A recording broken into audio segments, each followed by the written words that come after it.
Welcome to the Unleashed podcast, where we believe that life is better when it is lived on purpose. My name is Molly Brunk, and I am joined with lead pastor of Be Hope Church, Brad Thompson. Brad, we are starting a new series today, all about conflict management. Love conflict. I know you my do. Favorite. I know you do. And this series will be so fun because we will have a guest on in a couple of episodes. So I am excited about that. And you're excited about conflict because you love a good argument. I do. Yeah. Do you not like a good fight? I don't know. No, I don't know. If I'm in the middle of it. Is your marriage healthy? This is actually just a marriage counseling session. It's fine. No, I think I don't like unexpected conflict. I think if I know going into it, it's going to be tense. But if it's unexpected, I don't like that. Okay. What about you? You and Gabe plan your fights? I'm talking about with other people. Oh. Gabe does not count. So what about you, though? Do you like conflict? Unexpected or expected? Listen, if you catch me on the right day, I'll put you asleep. I did not know what you were going to say. I didn't know what I was going to say either. He said, I was trying to keep it rated G. So there we go. That is hilarious. Can you tell that he is a boy dad? But let's start off the episode with the fumble moment, because every episode of the Unleashed podcast, we start off with a fumble moment, and we get to learn from our failures and our mistakes. And one event that we had. The good news is I'm not owning this one. Yeah, this one's not on you. This is the first episode. And you're in it. You're just not fair. In charge of it and stuff. But we had a meeting with a larger team, some of our volunteers. And at that meeting, it was very feedback oriented. We wanted to get some feedback to be able to guide a direction where we were headed, a goal where we were headed. And it went completely sideways. You kind of saw the aftermath of it. I was in the midst of it. So I don't know if you want to explain the aftermath. To be fair, I actually got called up mid-meeting to come help direct one of them. That's true. So I was part of that. That's true. You helped salvage it. It was so much fun. Yeah, but tell us a little bit about that meeting. Yeah, I think the best part was, for me, was coming away with all of our leaders. And I think they were frustrated. They were disheartened. They were sad and angry. And it was maybe even disoriented, what just happened. And I'm walking away going, man, it had accomplished exactly what we wanted it to accomplish, which was just to cure people. Yeah. And I don't know, we were just talking about this before the show. Sometimes we're is plushy the word? A little soft. Yeah. Yeah. I was thinking about that. Yeah. Brad lets a lot of the young staff members know, if this is the first church that we worked at, that this is a very plushy church. I don't know. It's a very really nice ministry job. You were just saying this is a first job in ministry that you have where you haven't been really struggling just to get by. It's just it's not normal within ministry for us to have a healthy culture and team and love to do what we get to do. Yeah. And so the first time that it did not go well, we did not respond very well. In the words of my wife, we're very porcelain here. That's fair. Referring to the porcelain dolls. That's fair. We are freaky dolls, but porcelain dolls. We're learning to face adversity. In fairness, it was also a season where, as I look back, it was also a season where we had some people in our congregation who weren't fully on board with being somebody's first church. Mm-hmm. So we were dealing with this event with leaders. We were dealing with people in the church who are I'm not sure everybody belongs, and I don't think this needs to be somebody's first church. And so they were kind of leaving, and we celebrate that because you know my rule, right? A good mission is always going to pull people in, and it's going to push people away. And we celebrate when that happens, right? Because we get to move the mission forward. But here's the interesting thing coming out of it. It was I gave a talk during chapel to our staff. You remember this? I actually give the same talk just to our team at Staff Advance. Mm-hmm. But it's during chapel, Matt, you remember this, right? I pulled everybody in and I'm what is wrong with you? Like, you face a little bit of tension and all of a sudden you think the world is crumbling. Like, get over yourself. Like, it is not that hard. It is not that. People are like, what is happening? What is happening? And I'm like, oh my goodness. Like, yeah. stop I'm laughing saying, because I probably was one of those people. Yes. So, yeah. So coming out of that, there's this realization where I just told us, man, stop trying to tame the tension. In fact, this is the title of the message or the title of this podcast today. Don't tame the tension. Don't tame the tension. I'm going to be sweating throughout this whole series talking about conflict And this is tension. so important for you to understand that if you lead anything in life, if you lead people, if you lead families, if you lead kids, if you lead students, if you lead your teachers when they don't know how to teach, if you lead a company, wherever you are, you will always have tension and problems. Like, I think there's this reality where some of us feel guilty if something's wrong. Like, you should, we used to say in the Army, how do you know when there's a problem? We said it differently, but in the Army say, how do you know there's a problem with the soldier? When they stop complaining. That was funny. We phrased it completely differently. Got it. But it's like, you will always have tension in whatever you lead, whatever organization you're in. And there's part of me that's like, I just want to tell you, let adversity be your best friend. Let adversity become your best friend. And I feel the weight of this every week, if I could just say that. Sundays at Be Hope are so much fun. Like, I'm exhausted when I get done. But there's this part where it's like, man, we heard so many stories. We saw so much life change. We saw so many baptisms. Like, Yeah. Like, we're growing. You're on the mountaintop. And Yeah. then Monday comes.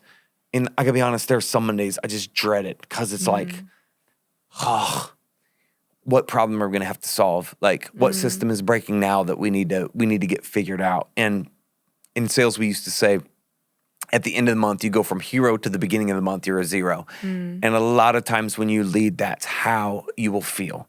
Yeah. So. Yeah, that makes sense. And also is not fun. No, it's not fun. And here's the reality, like, here's what's at stake for so many people is at the point that you're about ready to have a breakthrough is often the time when you have a breakdown. And I've witnessed this in leaders, especially not just in church, but in business and companies. And but I'll stick to church world. I once had a leader come to me, and it was like they wanted to quit. Now, to be fair, we were still in the middle of COVID, but they wanted to quit. And as I began to unpack the conversation, it was like, well, they had some tension and some beef with some people in the church, and a few little people got under their skin and their feelings got hurt. They were little porcelain and they wanted to quit and they wanted to go home. And I just remember sitting there. I'm like, what do you want to do? And they were like, oh, I think I'm done. And by the way, if you tell me you're done, I only let you quit once. Like, I don't ask you to come back. Yeah. That's my rule. I don't ask you to come back once you quit once. So, like, you walk away from the company fully, we're done. Like, and I remember saying to this leader, I said, you got your face kicked in once. What did you think ministry was going to be? You're in the people business. You, like, we've got habits. My Celebrate Recovery friends, we got habits, hurts, hangups. You've got problems and difficulties, and it's a mess. Like, you have messes. People are messy, and you have one person get under your skin, and you want to quit. And I just remember, I just told her, I was like, you got to get gritty, bro. You have got to get with it. Yeah. Because here's what's at stake if you quit. As I look back on that conversation, I just wrote these things down. If that person quit, you let people lead who shouldn't. I don't know where you are right now. Maybe you feel like quitting. It's hard what you're leading. It's difficult. You feel like quitting. I don't know who I'm talking to somebody. I'm preaching to somebody in this moment. But if you quit, you're going to let people lead who shouldn't. And here's what I mean by that. You have people who will be in organizations who do not have the best interest of the organization. They have the best interest for themselves.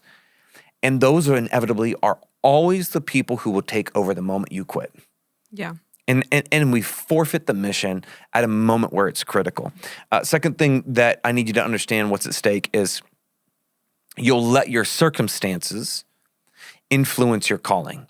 And I believe that whatever God has put in your life, whatever gifting is put upon you, it is not something that we base on circumstances, but it's been divinely appointed within your soul. Meaning God has gifted you with the leadership skills that you have for this season, for this reason, right here, right now. Yeah. In the words of Van Halen. Right now. Come on, I love that song.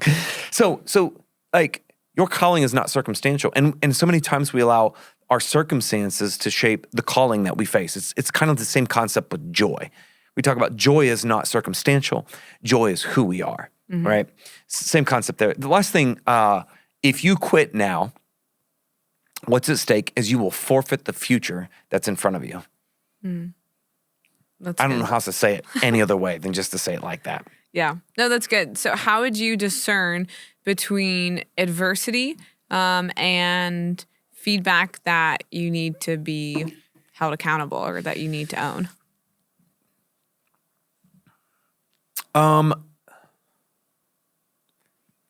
Here's how I've always discerned it. If I'm getting feedback from somebody, the question I'm asking myself is their advice meant to be, is it helpful or is it hurtful? Are they trying to help me or are they trying to hurt me? And I think you pretty well know when you're having a conversation with somebody if their intent is to hurt you. Yeah. And that's always been my barometer for understanding when is somebody trying to help me and when am I now facing adversity? Yeah. Like if you are intentionally trying to tear my name down, if you are intentionally tearing down my character that is inconsistent with who I know I am, like these are moments where I'm like, oh, it's time to buck up. It's time to embrace the tension. Like I'm not going to tame this. I'm going to live into it. Yeah, which I don't know if that's hard for you because you are someone who receives a lot of feedback and you ask for a lot of feedback and you let a lot of people give you feedback where sometimes people have maybe warned against that of like, hey, don't allow so many people to give you feedback, but do you hear all of it and then listen to some of it? I'm looking for consistencies. That's what I'm looking for. Okay. So if I have these random stray, so when we get feedback from like events that we do or staff advance, if I have these random things, I actually just texted one to our executive the other day. I'm like, whose was this? This is the dumbest thing I've ever heard. It was the only thing that was set aside from everything else. When I see consistencies, when I see themes, those are the things that I'm paying attention to. But if there are these random stray comments, I'm like, where did that come from? I just let them go. Got it. That makes sense. And you got to let that stuff go. I used to have an Army sergeant who would say, it's like water off a duck's back. You just got to let it roll off. You have so many funny Army sayings today. I tell you what, man, if you knew how many funny Army sayings we say, I wish I could say half of what we said, but not appropriate in this context. Not G-rated, but why does this matter? Why does it matter? Yeah, the reason why not taming the tension matters is because tension is the greatest point for growth. Tension is the greatest point for growth. Erwin McManus used to say it. I forget what book he said it in. He would say, discomfort is the price of admission to a meaningful life. I want to borrow some of that and rephrase it to say, adversity is the price people pay when they want to change the world. Come on, that's good, isn't it? That is good. You should clap that right now. This feels really forced. Adversity is the price people pay when they want to change the world. And you really have to understand that tension serves one of the greatest purposes because it's expanding you, it's broadening you, it is building you in ways that comfort cannot. Mm. Can I give an example? Please do. You know it's going to be food, health, or working out. I know those all intertwine. So let's talk about working out for a Great. minute. I'll tell you my new workout routine I've been doing. There's this thing called German body composition. So I was running lots of miles and I hurt my hamstrings. And to the point where I couldn't run. Like it was weird. It was catching. It hurt so bad. And so I needed to do something where I could not run, but still maintain my cardiovascular fitness. And so I found German body composition. I saw it in like some men's health fitness magazine. And I was like, well, that looks interesting. And so I'm reading through this program, and it's all about building muscle and losing weight while also maintaining cardiovascular, what's the word I'm looking for? Endurance, just by lifting weights. And here's how they do it. It is the worst. It is the worst. So let me give an example with squats. So they superset things. If you don't know what superset is, they go from squats into pull-ups right away. So, but here's how they do squats. It's not, I just go down and I come back. I just come right back up. The squat is 4 seconds down. That was about 4 seconds right there. Oh, okay. That was my whole point. You're like, this is taking forever. That was my whole point. It's 4 seconds down, pause for 1 second at the bottom, and then explode up. Now, you think, I could do that. I remember my first week, I had like 95 pounds on the bar, squatting 95 pounds because it was like 4 seconds down was so painful. And then you hold it, and then you come back. What's happening? It's time under tension. It's tension that's taking place. And what's happening is it is the amount of tension that you face within those 4 seconds that builds growth, but also builds endurance in terms of your cardiovascular and respiratory and everything else that goes on. I don't know the medical terms. You said all of those things. And it's been fascinating. Like I've done this workout now for probably 20 some days, and I just picked up running again, and I realized my hamstrings were pretty weak. So I've been doing this German body composition. Today ran 5 miles, and I was not struggling at all.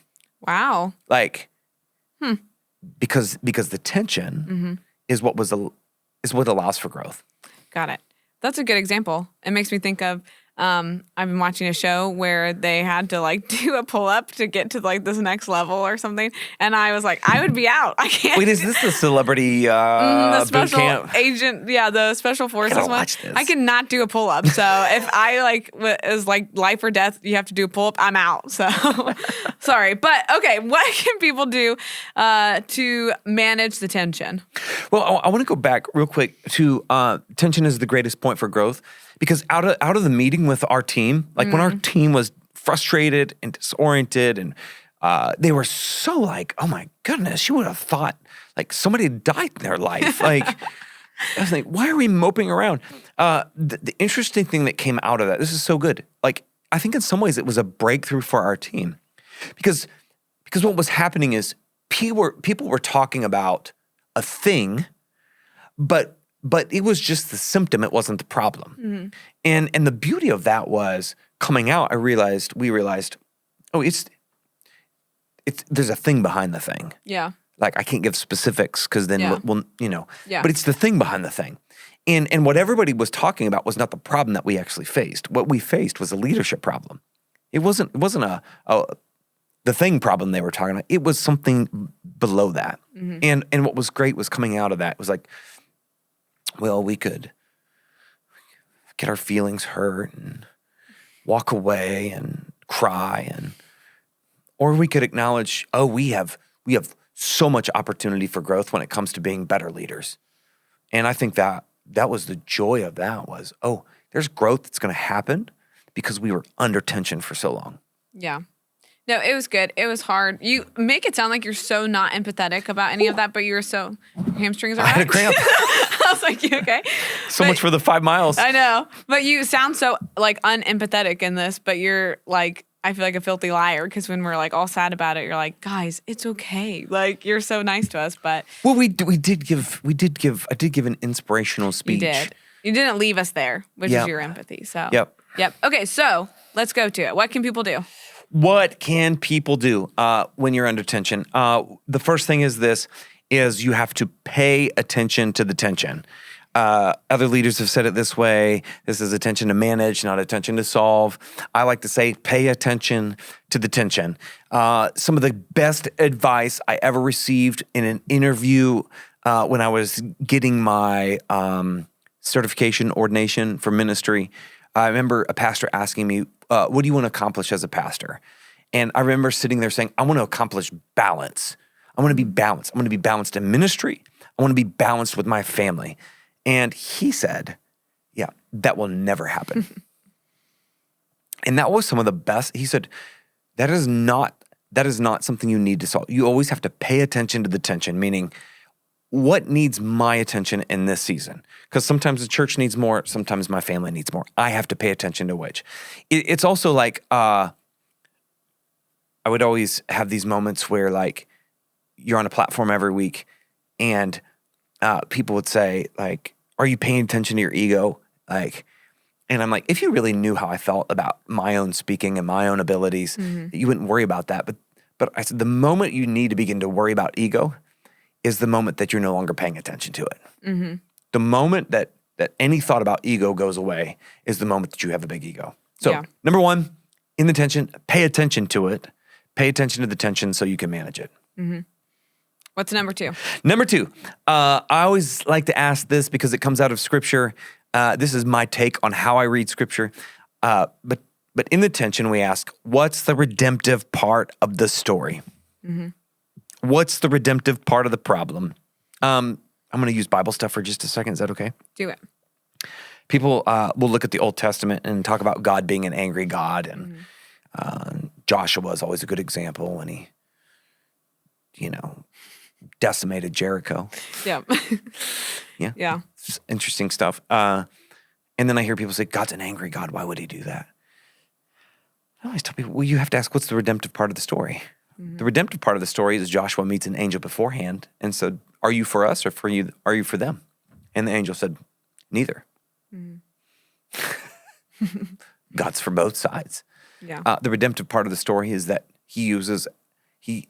yes, the entire city is decimated, but you have a prostitute in her family that is restored that ultimately ends up in the lineage of Jesus. Mm-hmm. Like, we always want to focus on the problem. We have to focus on what's the redemptive part of the story. I love Donald Miller says it this way. Be relentlessly optimistic because high impact people believe amazing things can happen. So we're looking to the future. We're looking at the good things that are coming out of this. Mm-hmm. I like that. I like relentlessly optimistic. You usually like the word relentless, don't you? And optimistic. Okay. It's the both of them. What's number three? Number three. And this also comes from Donald Miller. I can't take credit for this. I'm going to rephrase how he says it on the next couple things, but you have to dilute the drama. So there are times where you'll have tension in your organization and people will be dramatic. Mm-hmm. Your goal is to dilute it as much as possible.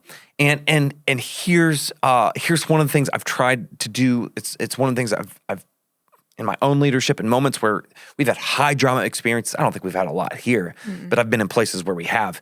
And so what you do is you rate the tension, you rate the problem, you rate the drama. Is this a 6? Is it a 7? Is it an 8? And then you're trying to come in right underneath that. You're always trying to come in underneath the drama. And people will respect you because you have a level of cool about who you are in the middle of tension. They're knowing this is somebody who can be trusted. Mm-hmm. So dilute the drama. He says de-escalate the drama. That's good. I like diluting it. I work with teenagers, so that's really good. Yeah. All right, number 4. Try that today when you. I will. I got to figure out what's the scale for teenagers. Number 4 is great leaders have a gritty mindset. I think that's true. Great leaders have a growth mindset. Great leaders have a gritty mindset. Great leaders learn how to embrace challenges and they don't see failure as condemnation of their identity. I think the greatest fears for so many leaders, they're afraid of growth because they're afraid of failure. Like if this doesn't work out or this fails, how am I going to be perceived? And we think that it's an indictment on our identity, but man, I think failure is a celebration of someone who is confident in who they are. And so, number 4 intention: have a growth or a gritty mindset. Yeah. Like I tell people, I remember when I first interviewed at this church, and somebody said, "What are you going to do when somebody gets in your face for the first time?" And I was just like, "Listen, man, if I can make it through combat, I can handle somebody like you."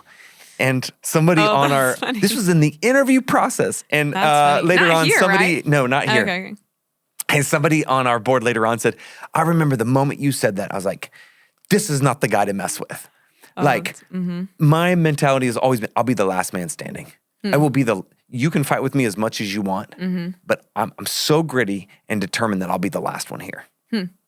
I've never heard of it like the failure as a condemnation of your identity. Like I've never heard that as like, oh, that's why people don't take risks. But it makes sense. It's scary. Yep. Especially when what you do in whatever field is so public. Yep. Yeah. I also quickly want to reference 2 books because I'm borrowing some of this from stuff I learned in those books years ago. John Gordon, I love John Gordon's book, Power of Positive Leadership. We'll put those in the show notes. The other one is Business Made Simple by Donald Miller. Now, it is a book about growing business, but my favorite part is the beginning. Is he spends the first chapter talking about 10 characteristics of value-driven professionals. And that was so helpful for me in that season. That's good. Do you have anything else that you want to say before we wrap up the episode? No. Hey, listen, wherever you are, I know I just said no, now I'm doing I know. Wherever you are, if you've got problems, if you've got adversity, let it be your friend because it's your greatest opportunity for growth. And so don't tame the tension that you have. That's good. All right, we got to wrap up with Let's Hope do or it. Nopes. Let's do it. Hope or Nopes is this fun segment where we just get to hear, is there hope for this situation or nope? And the first one that we have, I don't know if you saw this, but the royal family took new family photos. Did you see it? They kind of look like a Gap commercial. They all have like jeans and like a button up on and it's black and white. Are Meghan and Harry in it? No. It's just like William and Kate and the 3 kids. You didn't see it? No, I've not looked on my newsfeed yet. All right, I'll show it to you and stuff. Well, then we'll just do a default. You have to default that answer if you haven't seen it. I haven't seen it. Okay. If it's matchy, no.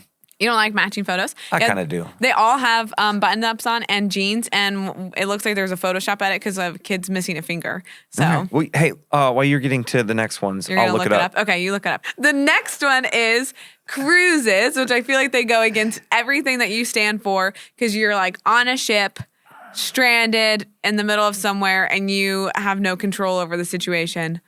Love it. I'm for it. Really? Yeah, I went on my first one this last year. Okay. And I was a little scared. But in the end, I'll tell you what, all you can eat, Yeah. rest as much as you want. Yeah. You don't have to worry about anything. Ice cream, like on like. It's like, Tap, what are we it's doing amazing. after dinner? We're going to go get a New York style pizza. And what are we doing after the pizza? Ice cream. Yeah. You said done and done. All right. Last one is video games. Hope or nope for video games? I love video games. Okay. I love it. Like FIFA or like. I am a FIFA fan. Oh, okay. My A FIFA son and fanatic. I will typically, during the winter season, get at least one game in every night.